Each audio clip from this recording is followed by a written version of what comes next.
Hello students, मेरा नाम है अरुण शर्मा। आप सभी का अरुण कोचिंग क्लासेस में बहुत बहुत स्वागत है। स्टूडेंट्स, आज का हमारा क्वेश्चन है क्वेश्चन नंबर 32। इसी टाइप का क्वेश्चन मैं आपको पिछले लेक्चर में करवा चुका हूँ। सो ये वाला क्वेश्चन मैं आपको खुद करवाऊंगा और किस तरीके से ये होगा मैं आपको बता देता हूँ। देखिए यहाँ लिखा है revaluation of assets and liabilities, revised value are not shown. तो बच्चों, जब भी आपको आपके पास ऐसा क्वेश्चन आएगा जिसमें बोला गया होगा कि बुक वैल्यू को इफेक्ट किए बिना जो है हमको जो रिवैल्यूएशन का इफेक्ट है वो रिकॉर्ड करना है, तो उस केस में एडजस्टमेंट एंट्री पास होती है। ठीक है, इस केस में रिवैल्यूएशन अकाउंट नहीं बनता है बच्चों, ये बात मैं आपको बता देता हूँ। ओके, और जो भी हमारा प्रॉफिट या लॉस आएगा रिवैल्यूएशन से वो पार्टनर्स के कैपिटल अकाउंट में एडजस्ट होगा। वो भी सैक्रिफाइसिंग रेशो में कैसे करना है मैं आपको बता देता हूँ। ठीक है, और अगला क्वेश्चन 33 आपको होमवर्क में होगा। तो आज के लेक्चर को शुरू करने से पहले मेरी आपसे एक छोटी सी रिक्वेस्ट है कि अगर आप इस चैनल पर नए हैं तो प्लीज़ चैनल को सब्सक्राइब करना ना भूलें। बच्चों, हमने बहुत ही मेहनत करके जो है ये लेक्चर्स को क्रिएट किया है। ठीक है, तो आपसे बस छोटी सी रिक्वेस्ट है कि चैनल को सब्सक्राइब ज़रूर करें, बेल आइकन को प्रेस करें और इस लेक्चर को ज़्यादा से ज़्यादा शेयर करें। वीडियो को लाइक करना ना भूलें और कमेंट सेक्शन में कमेंट ज़रूर करें। ठीक है, तो यहाँ लिखा है ए बी एंड सी तीन पार्टनर्स हैं ये, और इनका प्रॉफिट शेयरिंग रेशो है 5:3:2। तो ये है बच्चों old ratio. They decide to share future profits in the ratio of 2:3:5 with effect 1 April 2024। तो 1 अप्रैल 2024 से नई रेशो हो जाएगी 2:3:5, ये न्यू रेशो है। यहाँ क्या लिखा है देखिए, they decided to record the effect of the following, है ना, जो ये आपके पास दिया गया है, without affecting their book value. तो बच्चों, जब भी ऐसी बात लिखी हो कि आपको इफेक्ट रिकॉर्ड करना है बट बुक वैल्यू को इफेक्ट किए बिना, तो उसका मतलब ये है कि आपको रिवैल्यूएशन अकाउंट नहीं बनाना है और आपको जो है एडजस्टमेंट एंट्री पास करनी है। ठीक है, तो आपके पास जनरल रिजर्व दिया गया है, आपके पास एडवर्टाइजमेंट सस्पेंस अकाउंट दिया गया है। ठीक है, और उसके बाद एडजस्टमेंट एंट्री पास करने को बोला है। तो सबसे पहले आप जनरल का इस तरीके से फॉर्मेट लगा लीजिए फटाफट। उसके बाद यहाँ पे हम वर्किंग नोट्स जो है बनाएंगे, है ना। तो पिछले क्वेश्चन में भी हमने वर्किंग नोट बनाए थे जैसा कि मैंने आपको बताया था। तो सबसे पहले हमने जो लिखा था, क्या लिखा था बच्चों, कि कैलकुलेशन ऑफ नेट इफेक्ट, है ना। तो नेट इफेक्ट निकालेंगे सबसे पहले ऑफ रिवैल्यूएशन। ठीक है, तो आपके पास यहाँ पे जनरल रिजर्व दिया गया है,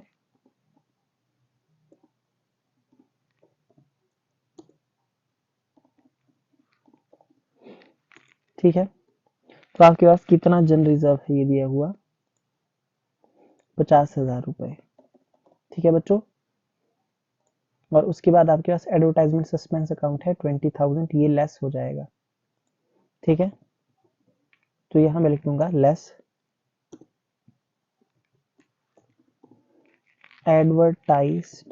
एडवर्टाइजमेंट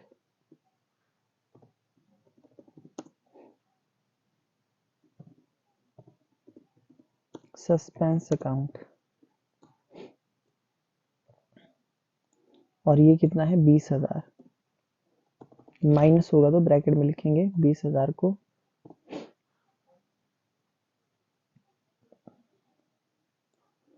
तो माइनस कर देंगे। तो यहाँ पे हमारे पास नेट इफेक्ट ऑफ रिवैल्यूएशन, तो बच्चों ये प्लस में आ रहा है अमाउंट, तो हम इसको यहाँ पे लिखेंगे, ये हमारा प्रॉफिट है टाइप से, ये है 30,000 रुपीज का। ठीक है, उसके बाद जो दूसरा वर्किंग नोट हम बनाएंगे, है ना, उसमें लिखेंगे हम यहाँ पे कैलकुलेशन ऑफ गेन और सैक्रिफाइस।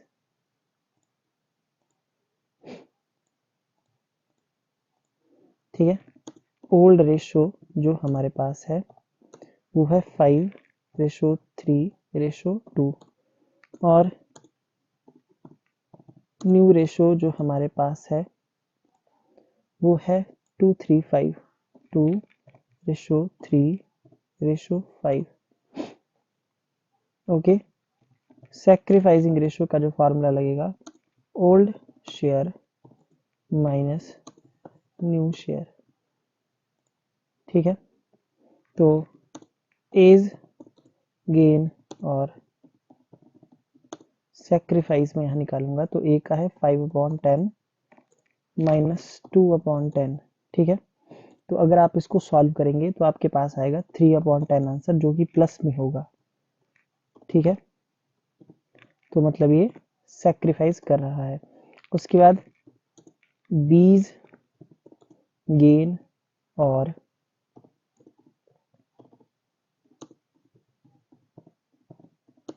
सैक्रिफाइस, सो 3/10 माइनस 3/10, तो बच्चों ये आएगा आपका आंसर 0/10। तो ब्रैकेट में लिखेंगे नो गेन और सैक्रिफाइस। सीज गेन और सैक्रिफाइस कैसे आएगा, 2/10 5/10, तो इसका आंसर आएगा -3/10। तो बच्चों ये करेगा गेन। ठीक है, इस तरीके से। ओके, तो गेन और सैक्रिफाइस का शेयर हमने निकाल लिया। ए जो है वो सैक्रिफाइस कर रहा है, सी जो है गेन कर रहा है। यहाँ पे उसके बाद हम यहाँ पे थर्ड वर्किंग नोट बनाएंगे। क्या लिखेंगे हम, जो हमने ऊपर लिखा था देखिए कि प्रॉफिट ऑन जो रिवैल्यूएशन है उसको एडजस्ट करेंगे। Profit on revaluation adjust in sacrificing ratio. ठीक है, तो एज शेयर, तो ए का जो शेयर है वो कैसे आएगा, 30,000 का हमारा प्रॉफिट आया हुआ मल्टीप्लाई बाय 3/10,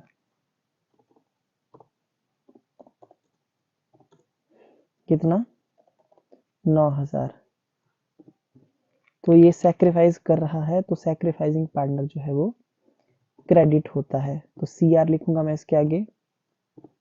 ठीक है,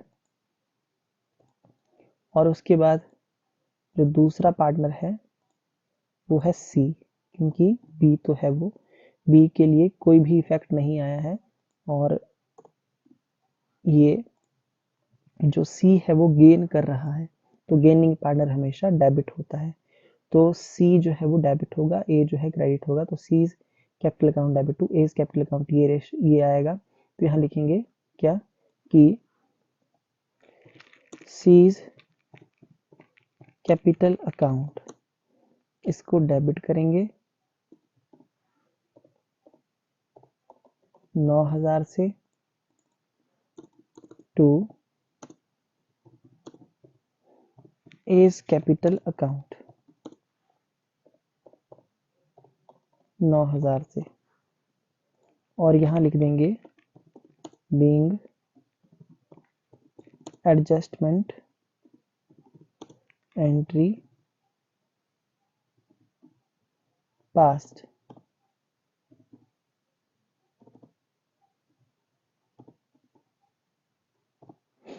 ठीक है, तो एडजस्टमेंट एंट्री पास हमने पिछले क्वेश्चन में भी इस तरीके से जो है लिखा था। यहाँ लिखेंगे जब चेंज आ रहा है 1 अप्रैल 2024 को,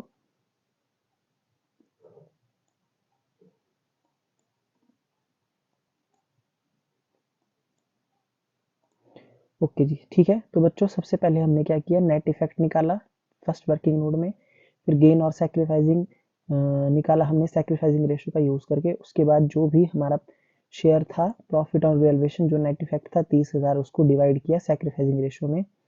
ठीक है, तो ए जो है वो क्या कर रहा है, सैक्रिफाइस कर रहा है, तो ए होगा क्रेडिट, और जो गेनिंग पार्टनर सी है वो हो जाएगा डेबिट। तो C is capital account debit to इस कैपिटल अकाउंट 9,000 रुपए से ये एडजस्टमेंट एंट्री हमने 1 अप्रैल जब चेंज आ रहा है उसको पास कर दी। तो आप देख सकते हैं यहाँ पे आंसर जो है वो डेबिट किया है सी को, है ना, देख लीजिए हमने भी डेबिट किया है सी को और क्रेडिट किया है ए को 9,000 से। तो ए जो है वो सेक्रीफाइस कर रहा है और सी जो है गेन कर रहा है। ठीक है, ये मैंने जो है निकाला है। तो इस तरीके से ये क्वेश्चन 32 होना था। इस तरीके से ये क्वेश्चन किया जाएगा बच्चों। क्वेश्चन की शक्ल को आप ध्यान से देख लीजिए, इसी तरीके के क्वेश्चन आपको पेपर में आएंगे। उसके बाद ये क्वेश्चन तो हो गया। अब नेक्स्ट जो है हमारे पास यहाँ पे क्वेश्चन नंबर 33 है। Revaluation of assets and liabilities, revised value are not shown. ऐसा ही सेम टू सेम क्वेश्चन है। तो यहाँ पे आपको आपके पास क्या दिया गया है, the following revaluation took place in the firm, है ना, in a firm of P and Q. दो पार्टनर है यहाँ पे और इनका प्रॉफिट शेयरिंग रेशो इक्वली है। ये ओल्ड रेशो दिया होगा यहाँ पे, है ना, ओके। और न्यू रेशो यहाँ पे दिया गया है, न्यू प्रॉफिट शेयरिंग रेशो 3:2 दिया है बच्चों। अच्छा, यहाँ पे क्या बोला गया है, बिल्डिंग जो है डिक्रीज हो रही है 8,000 से। तो बच्चों मैंने आपको बताया था कि अगर एसेट डिक्रीज होती है तो वो माइनस होता है, तो ब्रैकेट में फर्नीचर इंक्रीज हो रहा है 7,000 से, तो ये प्लस होगा। प्लांट एंड मशीनरी डिक्रीज हो रही है 2,000 से, तो ये ठीक है आपके पास जो है 2,000 माइनस में लिखेंगे इसको आप। Provision for doubtful debt decrease है बच्चों, ये एक टाइप की ये प्रोविजन है, इसको लायबिलिटी में दिखाते हैं, ये कम हो रहा है तो ये ऐड हो जाएगा। तो सबसे पहले आप ऐड वाले पॉइंट लिख सकते हैं, जैसे फर्नीचर बढ़ रहा है 7,000 से, फिर प्रोविजन फॉर डाउटफुल डेट, ये दोनों ऐड हो जाएंगे 8,000। ठीक है, उसके बाद बच्चों बिल्डिंग डिक्रीज हो रही है 8,000 से, ठीक है, तो 8,000 माइनस हो जाएंगे। बाकी प्लांट एंड मशीनरी डिक्रीज हो रही है 2,000 से। 2,000 का लॉस आएगा इस क्वेश्चन में बच्चों, मैं आपको अभी बता देता हूँ। तो जो भी लॉस आएगा बच्चों, उसमें आप जो भी गेन और सेक्रीफाइस निकालना पड़ेगा आपको, एडजस्टमेंट एंट्री पास करनी पड़ेगी, क्योंकि यहाँ बोला गया है कि pass adjustment entry without opening revaluation account. तो रिवैल्यूएशन अकाउंट नहीं बनाना है, जैसे कि मैंने अभी क्वेश्चन करके दिखाया, इस तरीके के नेट इफेक्ट निकालना होगा आपको। ठीक है, नेट इफेक्ट में 2,000 की लॉस आएगी, जिसको आप ब्रैकेट में लिखेंगे, है ना, ओके। गेन और सेक्रीफाइस निकालेंगे। तो बच्चों मैं आपको अभी बता देता हूँ, जो भी गेन जो जब आप गेन यहाँ पे निकालेंगे, गेन और सेक्रीफाइस, है ना, जो मैंने निकाला है ए बी और सी का, तो वैसे ही आप यहाँ पे क्या करेंगे, पी का और जो है दूसरा पार्टनर क्यू का निकालेंगे। तो सपोज करते हैं, एक बार मैं आपको बता देता हूँ कि जो भी आपने गेन और सेक्रीफाइस निकाला, उसमें अगर इन केस अगर पी जो है वो गेन कर रहा होगा, है ना, तो सपोज करिए गेन कर रहा होगा और क्यू जो है वो सेक्रीफाइस कर रहा है ना, तो इस केस में क्या होगा मैं आपको बता देता हूँ। और आपके पास जो है 2,000 की यहाँ पे इस क्वेश्चन में, क्वेश्चन नंबर जो ये 33 है, लॉस आएगी इसमें 2,000 की। ठीक है, लॉस आएगा। तो इन केस अगर आपको लॉस आता है तो गेनिंग पार्टनर जो होता है बच्चों, उस केस में, है ना, इसको हम डेबिट नहीं करेंगे अब। ठीक है, इसको उल्टा हो जाएगा, इसको क्या कर देंगे, इसको क्रेडिट कर देंगे। किस केस में, अगर हमारा रिवैल्यूएशन का लॉस आता है, नेट इफेक्ट जो है 2,000 लॉस आएगा तो। और जो सैक्रिफाइसिंग पार्टनर है उसका कैपिटल अकाउंट डेबिट हो जाएगा। ये कब होता है, ये होता है लॉस के केस में। तो ये क्वेश्चन आप खुद करेंगे, है ना, आप देख लेना कौन सा पार्टनर गेन कर रहा होगा, उसको आप क्रेडिट कर देना जनरल एंट्री में, और उसके बाद जो सैक्रिफाइस कर रहा होगा वो डेबिट हो जाएगा। इस तरीके से ये एंट्री की जाएगी, है ना। तो ये क्वेश्चन है आपको होमवर्क में 33। ओके, तो आज के लिए इतना ही, ये टाइप हमारी खत्म हो जाती है। ओके, सो आज के लिए इतना ही। Thank you so much.